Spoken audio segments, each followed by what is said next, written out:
Donc, le but aujourd'hui, c'était donc déjà je remercie, hein, les admins, de le groupe du groupe Telegram NIR, hein, de nous accueillir pour qu'on puisse présenter, justement Covalent. Alors, si j'ai donc souvent on appelle un Covalent le Google des blockchains pour une bonne raison.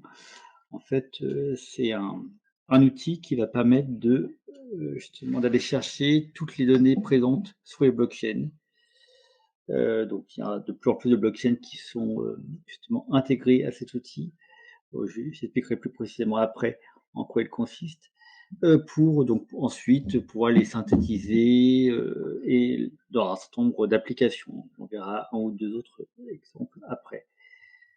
Donc, concrètement, Covalent en fait c'est une API, hein, ce qui va permettre de donc comme je l'ai dit, hein, de chercher des données présentes sur une blockchain, Ethereum, NIR, la BSC. Alors, le but c'est effectivement d'intégrer de plus en plus de blockchains. Pour l'instant, NIR n'est pas intégré, ça sera dans les prochaines semaines, hein, que ça va se faire, hein, c'est une des prochaines mises à jour.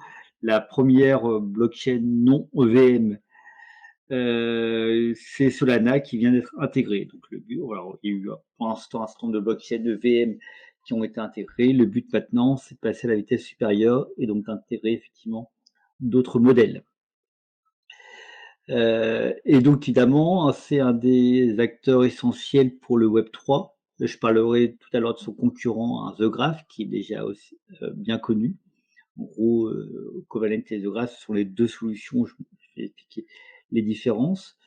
Et donc effectivement, pour toutes les applications qui ont besoin de chercher effectivement des données, que ça soit au niveau de transactions, pour les wallets, justement les balances des tokens, aussi évidemment, pour les NFT, les métavers, voilà, pour avoir effectivement une cartographie des NFT disponibles.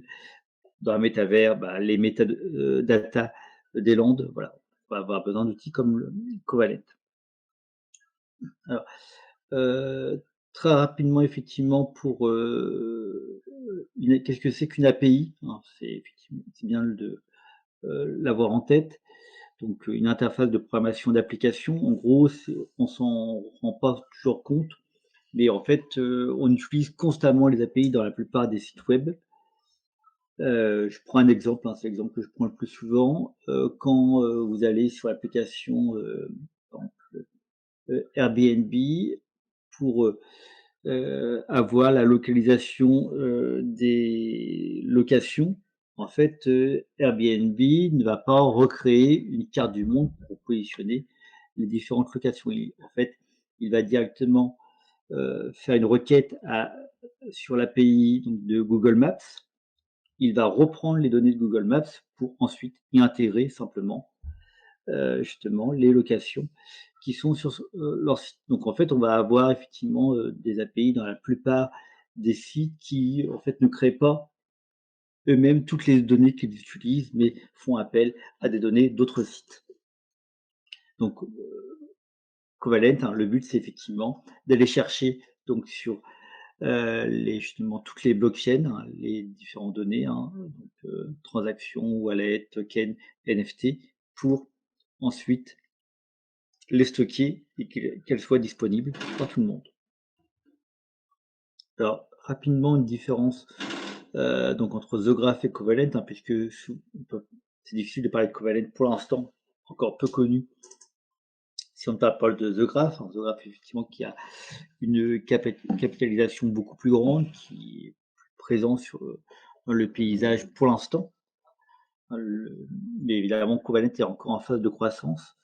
Donc la concurrence entre les deux, hein, va se faire de plus en plus. Alors, et surtout que Covalent a quand même un grand avantage. Alors, la différence entre les deux, c'est que The Graph utilise un processus ETL, donc Extract, Transform, Load. En fait, ce que fait The Graph, c'est pas de proposer une API, donc un outil universel pour aller chercher toutes les données blockchain.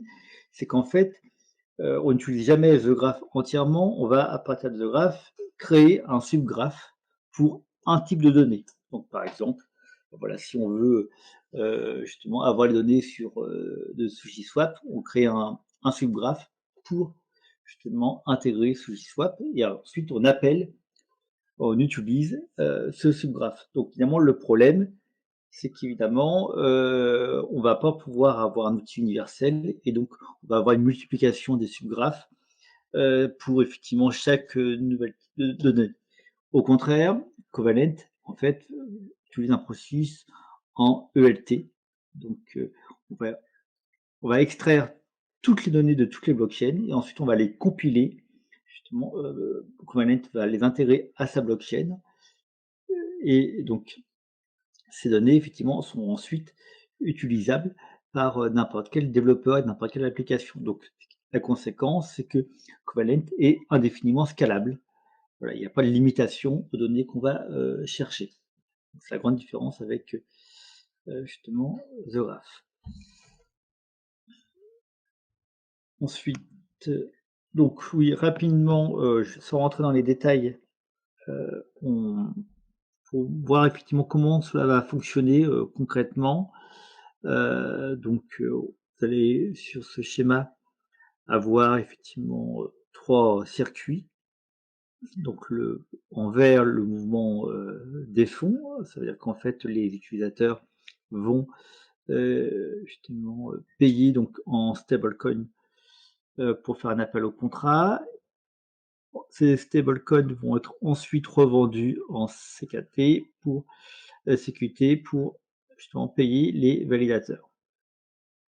Ensuite, en noir, en fait, vous allez avoir effectivement l'usage de l'API. Hein, donc, effectivement, ça va être l'API va fonctionner entre l'application et justement les nœuds de validation. Et enfin, donc en 3 et 7, donc ça va être effectivement en fait les appels qui vont être faits, hein, donc l'utilisation du ledger, qui vont permettre effectivement à partir du contrat justement utilisé, de faire la requête API pour l'application.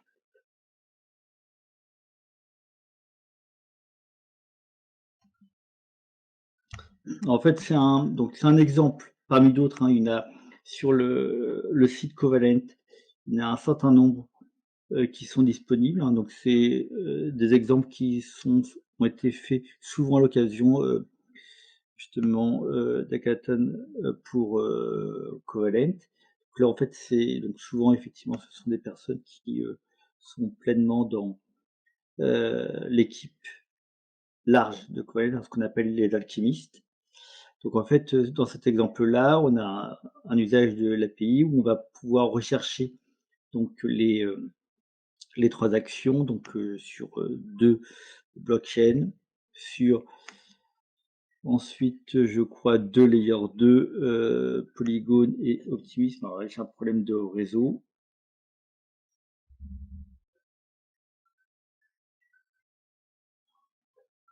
On va pas pouvoir oui, voilà, et Optimism. Et puis, alors, comme il y aura un problème de réseau, je vais pas aller plus loin.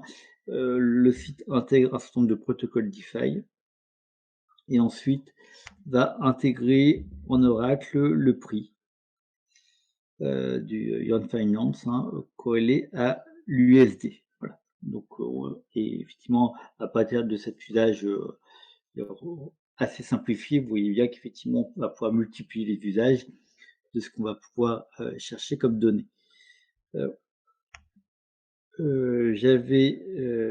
Alors voilà, pour le site. Donc en fait, ici, Covalent, hein, si je vais vous montrer comment on y accède, propose directement sur son site un dashboard pour pouvoir utiliser directement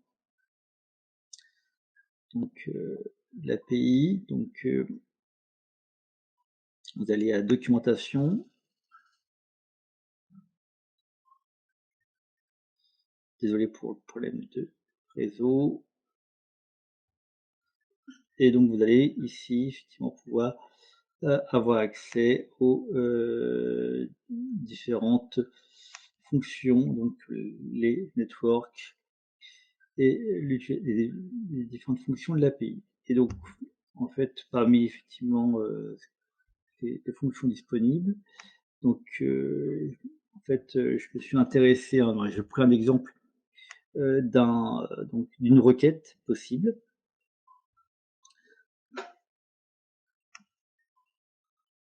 Donc, en fait, donc une des requêtes, c'est d'avoir effectivement une vue d'ensemble d'un marché donc de NFT, hein, donc, blockchain par blockchain. Donc là, j'ai pris pour l'exemple d'Ethereum. Et comme vous pouvez le voir, donc on a ici directement les résultats. Évidemment, les résultats peuvent être utilisés sur un Excel, dans une application. Là, effectivement, ce sont les résultats bruts. Donc, comme vous pouvez le voir, vous allez avoir collection par collection, donc rarible. Vous allez pouvoir avoir le prix, donc le floor price, hein, donc le prix de base de la collection. Vous allez avoir le nombre de transactions, donc Tonstar, une autre collection, la Sandbox, les landes de Sandbox, right, etc., etc. Donc, et là, effectivement, à partir d'une seule requête, vous allez avoir la possibilité d'avoir tout un marché. Donc, comme vous pouvez le voir sur la gauche, en fait, on a un certain nombre d'endpoints, soit pour les NFT, soit pour les balances, donc par adresse, par token, les transactions aussi par token, par adresse. Donc voilà, sur la gauche, vous avez tous les endpoints disponibles. Les classes A, ce sont plutôt des endpoints généralistes. Les B, plutôt donc sont plus précis, comme vous pouvez le voir, pour différents protocoles. Et vous avez les pricing endpoints ensuite, donc quasiment une classe C.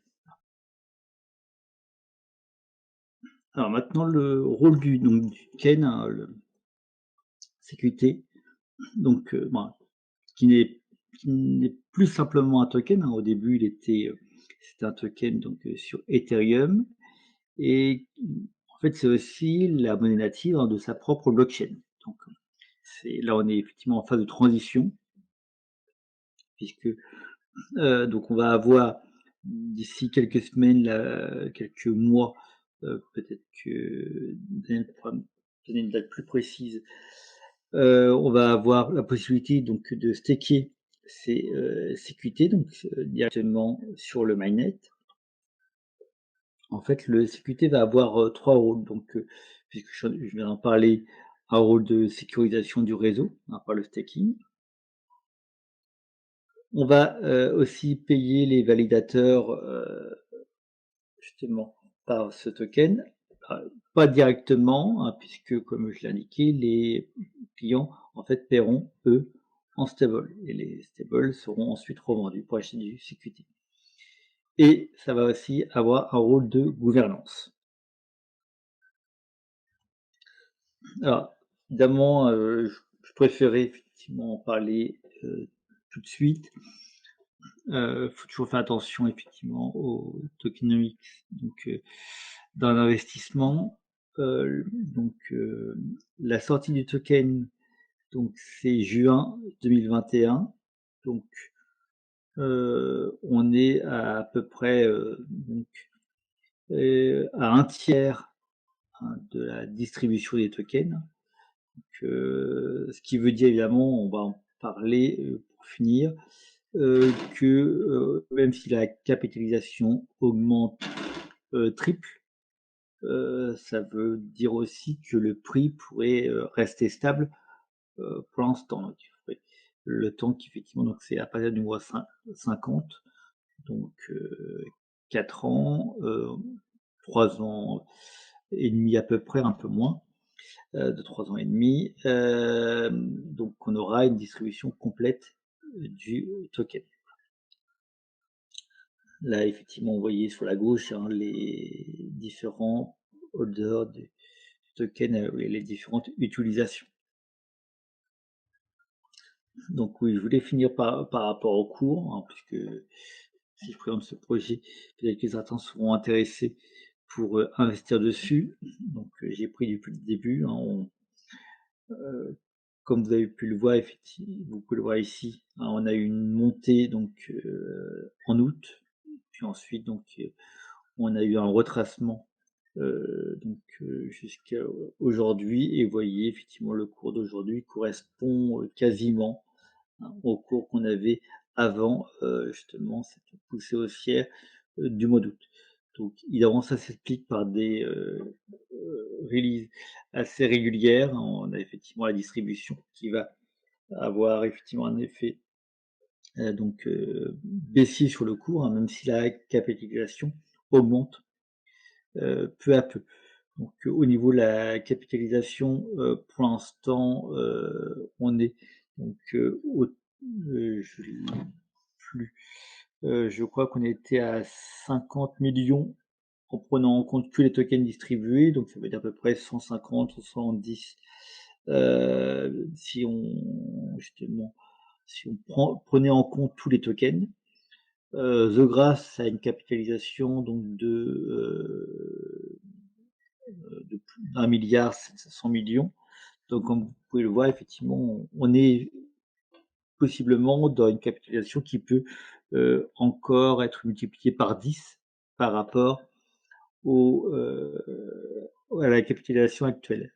Alors qu'effectivement, on est à une distribution d'un tiers. Donc voilà, au niveau du prix du token, le token peut effectivement encore largement augmenter si justement il joue vraiment son rôle de concurrent contre The Graph, ce qui pour moi effectivement est une évidence. Il par la scalabilité qu'il a par rapport à The Graph, évidemment, ça sera un outil beaucoup plus performant une fois qu'il sera, veut dire, pleinement efficient.